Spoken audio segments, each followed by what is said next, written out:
What's up? This is John Cena. Smash the like button if you believe that Chris Jericho should retire before I do. All right, so let's talk about WrestleNightmare. So match number 1, Jay White versus Adam Heyman Page. This was a very good match. Very, very good match. These guys are equally matched. Now, I thought Adam Heyman Page was going to win this match. These guys got good chemistry. Now, let's talk about Kevin Owens. This will be the Kevin Owens show in terms of every male match. I'm going to be talking about whether or not Kevin Owens will have a good match or a feud with both men. Now, would Kevin Owens have a good feud with Adam Heyman Page? Yes, I think so. Would he have a good feud or match with Jay White? I think the match would be better than the feud. That's what we need to be talking about, because these fans think Kevin Owens is leaving for all elite fake pro wrestling. This whole entire match, the crowd did not like Adam Heyman Page. I think Adam Heyman Page, right now, he is the Jew Mac of all elite fake pro wrestling. This guy is on a roll. I thought he was going to win this match, but I get it. I figured Jay was going to win because this was his first match back at a major pay-per-view. But yes, this was a very good match, but man, a lot of counters. I'm like, man, this match had too many counters.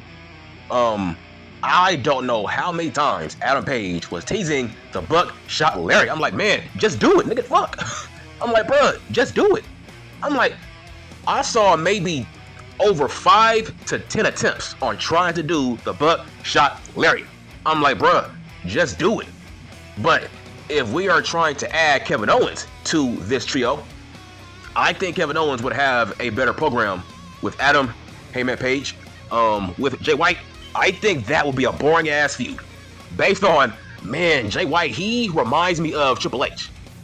I'm talking about the late 90s Triple H. I'm talking about the early 2000s Triple H, where this dude talks about nothing in his promos, where it's like, okay, he has charisma. It sounds like he's saying something, but he's not. It's like it's a lot of hot air, a long ass fucking monologue. I'm like, bro, get to the point. It's like, yes, your ass can talk, right? You can talk, but it's dragging on. Wrap it up, bro. We get it. You are healed, right? That's how I would define a Jay White promo. He reminds me of Triple H. These long, drawn-out promos, I'm like, bro, get to the motherfucking point.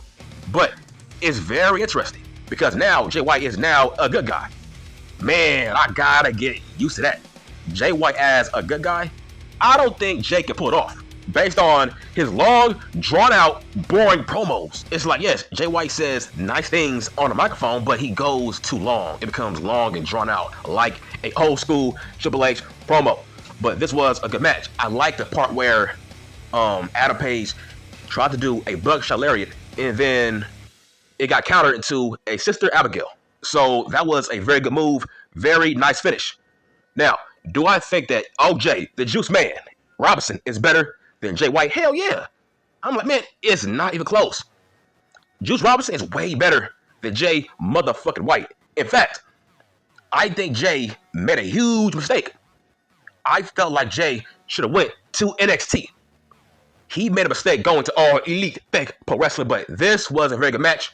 Let's talk about the next match. The next match is sexy ass Mariah May versus super thick Willow Nightingale. Now, I'm glad that Tony Khan, man, added some thickness to this match card.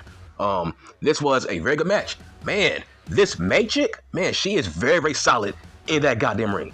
When it comes to super thick Nightingale, I think she has been the best booked mid-card female chick all year long in this company. I have no issue on how Tony Khan, man, is booking super thick Willow Nightingale.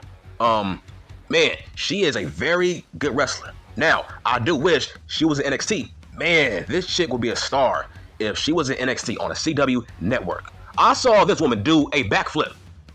This chick did a fucking moonsault. So she is super thick, but she is very agile, very athletic.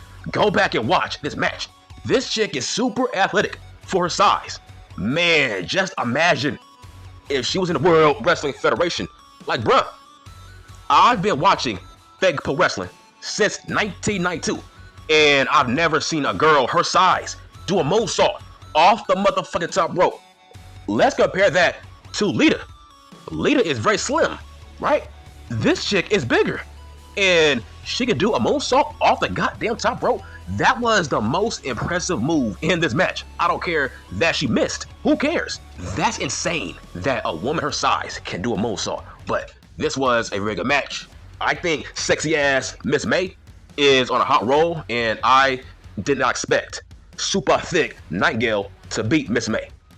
It is not time yet. I see Miss May having a very long title reign. So sexy ass Mariah May, she gave Nightingale a running knee to the face. Then she gave her a Storm Zero. 1, 2, 3. Let's go home. Let's talk about the next match. Jack Perry versus some Asian guy named the Fake Pro Wrestler. What kind of name is that, dog? That is such a cringe nickname. Like, bro, why would you call yourself the Fake Pro Wrestler? But anyway, now let's compare these two guys. Now, what would Kevin Owens do with these two men? Now, let's compare Jack Perry to Kevin Owens. Would Kevin Owens have a good feud in a match with Jack Perry? Yes. Would Kevin Owens have a good match / feud with a guy named the Fake Pro Wrestler? Hell no, man. You see, that's my point, right? You fans of all elite fake pro wrestling, you never talk about what's next. You never talk about the aftermath of a big signing, just like Ricochet, right? What's next for Ricochet besides Ospreay? You don't talk about that. So let's compare these two guys to Kevin Owens. I would love to see Jack Perry versus Kevin Owens. That would be a very intriguing feud because Jack Perry is the most improved wrestler of 2024. And honestly, I think he has been the best champion in all elite fake pro wrestling this year. This dude is carrying this faction. People have forgotten about the elite EVPs besides Jack Perry because Jack Perry is carrying this whole entire faction because Okada, he is too busy becoming a goddamn incel for Sasha Banks. So Jack Perry is the only guy that's keeping this group relevant. Jack Perry is the most improved guy because, listen, Jack Perry has evolved. He is no longer Jungle Boy. Remember, Jungle Boy was all about the flips, right? Remember, he was all about the kicks and the flips. No longer. He's not that guy anymore. He's changed. He is now a grounded wrestler. He changed his whole entire style. The moment Jack turned heel, he changed his whole entire style in the ring. That's what I respect. That's called progression. That's called evolving into a better wrestler. Don't be the same guy. This is why I never say any bad things about Jack Perry because he is doing everything I ask for every fake pro wrestler. Change your character, change your in-ring style to fit your character. Just imagine if Jack Perry was still doing flips and kicks with this same scapegoat character. This character wouldn't make sense to be doing flips and kicks. It wouldn't make sense. He is trying to become Raven. He is trying to become Raven Light. And I respect that. At least he is trying to be a new character. At least he's evolving, you dumb bitch. Don't you get it? This is what every fake pro wrestler should be. Evolve your character. The moment you change up your whole entire gimmick. Now, yes, him and Kevin Owens, man, that will be a good matchup. I would love to see that. But hell no, Kevin Owens versus the fake pro wrestler? Hell no, man. You see? Now, do you get it? Kevin Owens should not come here. Because nobody wants to see Kevin Owens, Kevin Steen, versus the fake pro wrestler. And nobody cares, man. But this was a very nice match. As usual, Jack Perry was carrying this match. They said it on commentary. Jack Perry has improved as a wrestler. They said it on commentary. So I'm not lying. I'm not capping. Other people in the business are saying what I'm saying. Jack Perry has improved. He was very nice in this match. This dude, he knows how to be a heel, man. I don't know who taught him how to be a heel. Maybe it was Christian Cage, probably, but Jack Perry knows how to play a heel. Right now, he is the biggest heel in this company. He knows how to play this scapegoat character. The ending of this match was very odd and very anticlimactic because Jack Perry, he pinned that fake pro wrestler guy, but I think it was a submission hold that turned into a pin. So the crowd did not like this finish. But Jack Perry, rightfully so, won this match. There's no way in hell you would have a guy named the Fake Pro Wrestler beating Jack Perry. I'm like, come on, man, that's stupid. So let's talk about the next segment. Boring ass Danny Garcia and Max MJF. Man, I will say this, Max had a great line. He said that the bidding war between all elite fake pro wrestling and the World Wrestling Federation, when it came to Garcia, he said it was as non-existent as the Seattle Supersonics. I'm like, man, that's a great line because that is a fact, okay? There was no bidding war for Garcia. Are you crazy? But I made a video 2 days ago about how Con Man, he is known for giving you no explanation for feuds and matches for the past 5 years. This was right on cue with that video. That is so fucking ironic. So, Adam Coleslaw, he comes and he helps out Garcia. Hold on, bro. Aren't you a heel? Okay, this is so dumb. Why don't you give us an explanation on why Adam Coleslaw is coming down the ring to help out Garcia? Last time I checked, that guy was a heel, right? Wasn't he supposed to bully Wardlow? Aren't you in the Undisputed Kingdom? Aren't those guys heels the last time we saw you? And what the fuck is this? Stop giving Adam Coleslaw pops. Every time he comes back, you give him pops, right? And then he leaves. I don't get it. He does this multiple times a year now. He comes back every 5 months. Then you dumbass fans, you give him a huge pop. And then Adam Coleslaw goes away. It's not consistent. But here's what I mean by there's no explanation. So, why are you cheering Adam Coleslaw here? Why did Adam Coleslaw receive a huge pop, right? To my knowledge, didn't Adam Coleslaw turn on Max, right? He turned on Max. So, why are you cheering Adam Coleslaw? Okay, so the last time we saw Adam Coleslaw and Max in the same ring, we saw Max getting his revenge on Adam Coleslaw, which made sense, right? Because Adam Coleslaw turned on Max. Okay, so to my knowledge, it was Max that got his revenge on that same Adam Coleslaw at Double or Nothing, which makes sense. It makes sense for Max to get his revenge on that same Adam Coleslaw that revealed himself to be the devil, right? So months later, why would you cheer Adam Coleslaw for trying to attack that same Max? I don't get it. Max was justified on beating up Adam Coleslaw at Double or Nothing. That was justified. He was the devil. He turned on Max. So months later, why are you cheering Adam Coleslaw? Max was justified. You people are fucking dumb. Like what? This is on Tony Khan, man, because I don't get it. So Adam Coleslaw, he helped up Garcia, and now Adam Coleslaw and Garcia are friends. Okay, how are you friends with Garcia? What happened to being in the Undisputed Kingdom as a heel? So now there's no more Wardlow? There's no more Wardlow as your bodyguard, so that was all for nothing. So now Con Man has squashed the whole entire Devil storyline. That was a waste of fucking time. Okay, in hindsight, this should be heel versus heel. The last time we saw Coleslaw, he was a heel that was attacked by the babyface Max at that time. Let's talk about the next match. Ricochet versus Will Ospreay versus Take a Shit. This was a very good match, but as expected, we were going to see tons of gymnastics for no reason. I will call this match gymnastics for no reason, as expected. Now, I'm happy as hell that Take a Shit is finally getting a push. Finally. For the past 5 months, I've been this guy's biggest fan. I'm like, bro, you gotta push Take a Shit. Don't you get it?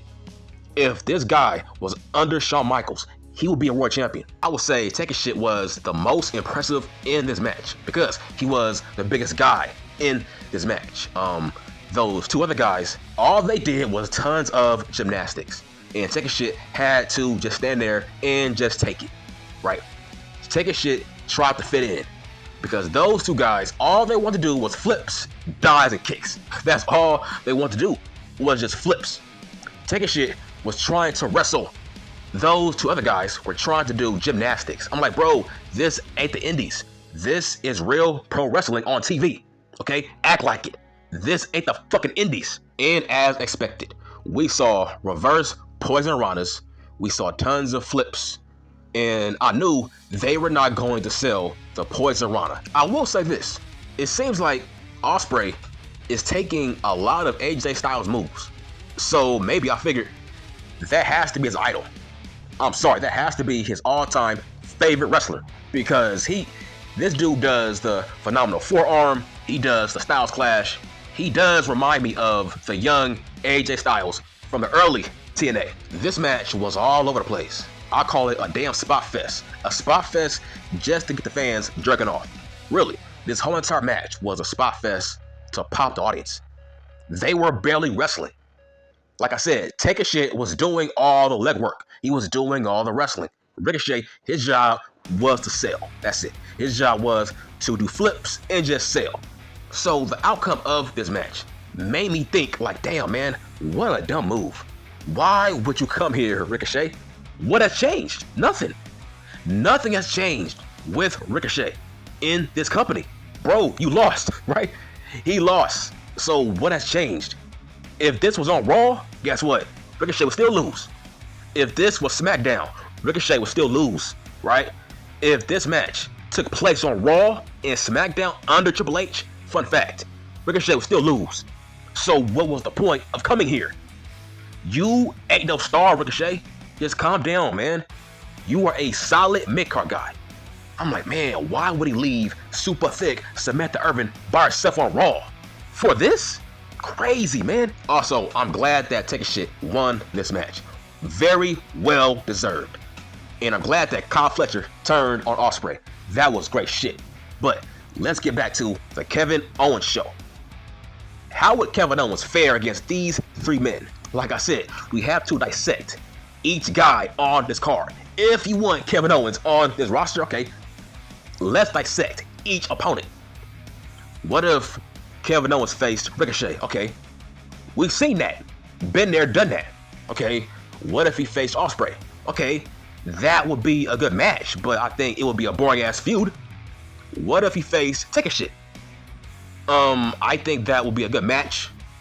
But it would be a boring feud. If we add Don Callis, maybe if you turn KO face, okay, yes, that would be a good feud.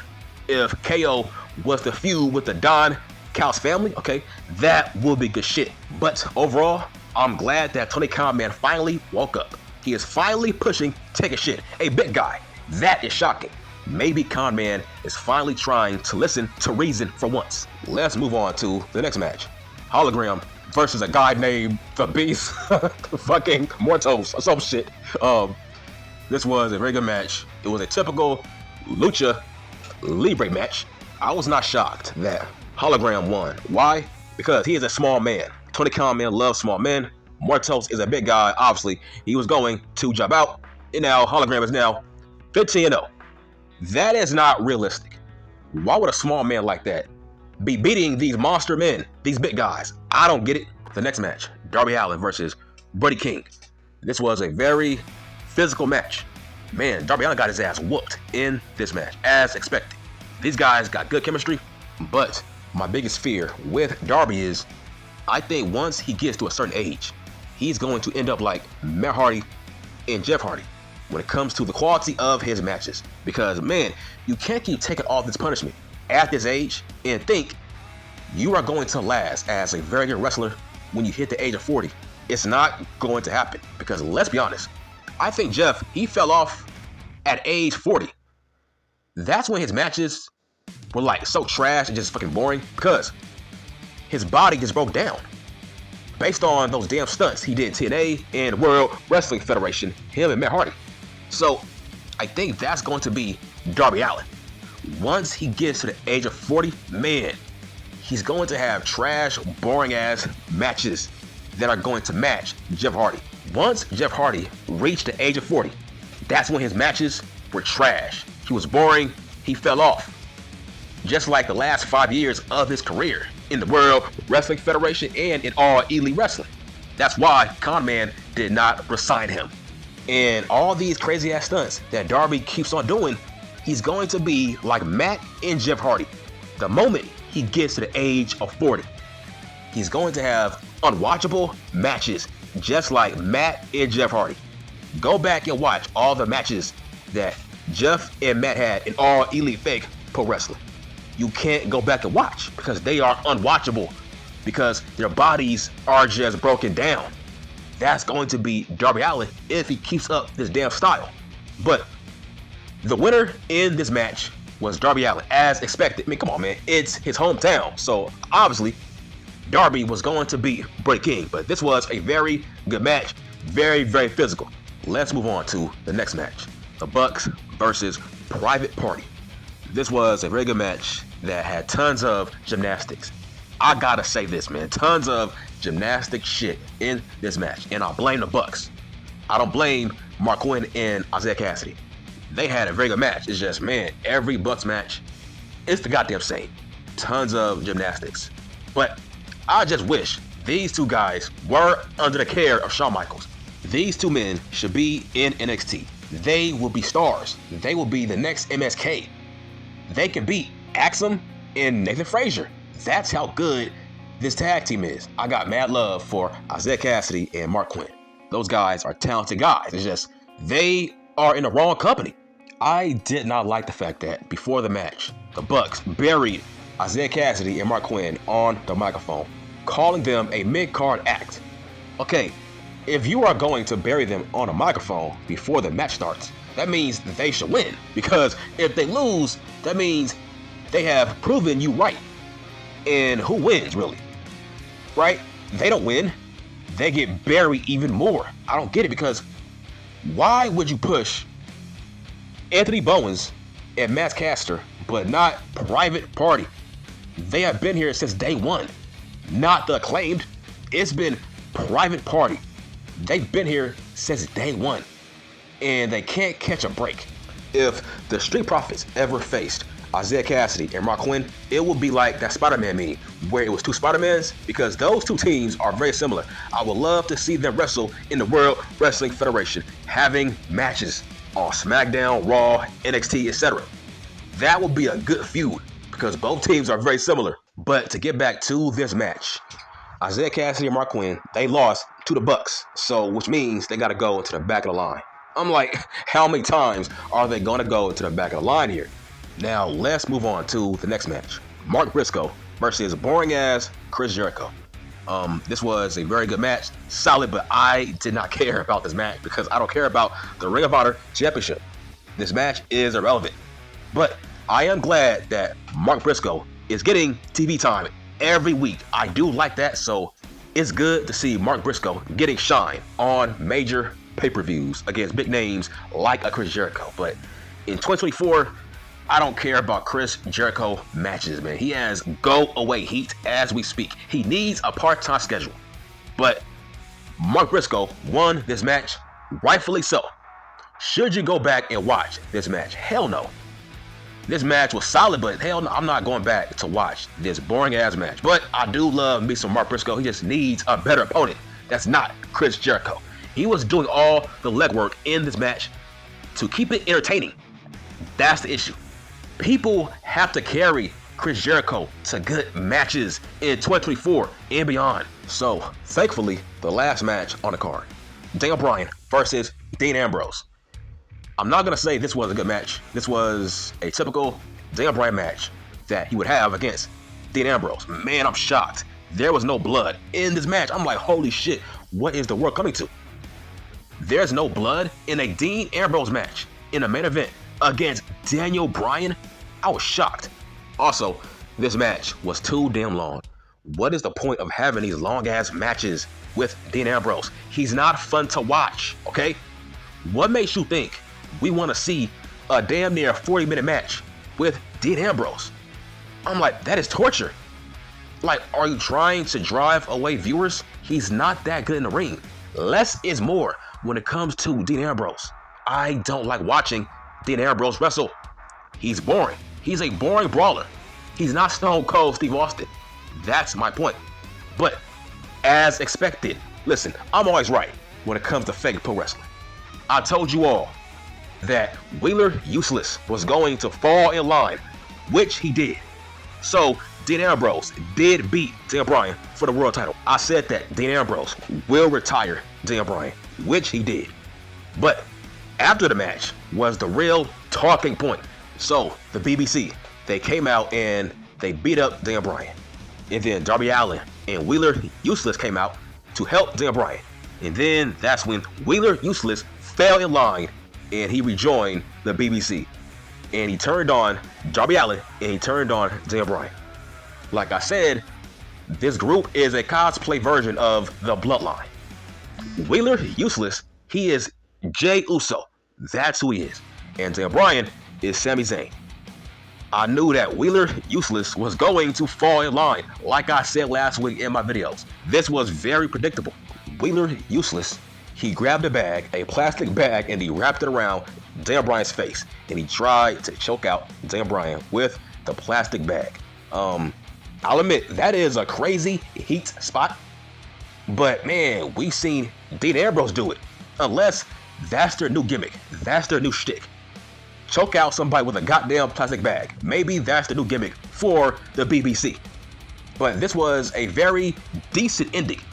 Because finally, common sense prevailed. In terms of the locker room came out and tried to help out Daniel Bryan. Okay, that makes sense. I'm like, bro, they are trying to kill Daniel Bryan with the goddamn plastic bag. I need to see other fake pro wrestlers. I need to see security. That makes sense. But I did not like the fact that Adam Klaw came out and tried to help Daniel fucking Bryan.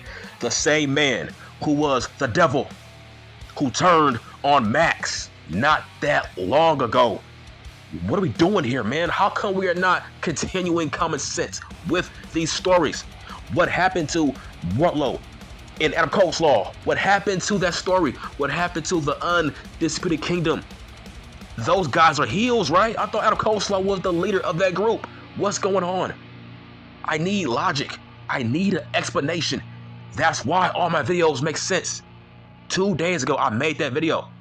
Top 8 reasons why Tony Khan Man never gives you an explanation for his stories. To end this video, what do I grade this show? I'm gonna give it a 6.5 out of 10. That's what this show is, a 6.5 out of 10. I was going to give it a 5, but I like the fact that they are now pushing take a shit. But overall, this show was a 6.5 out of 10. And I'm done.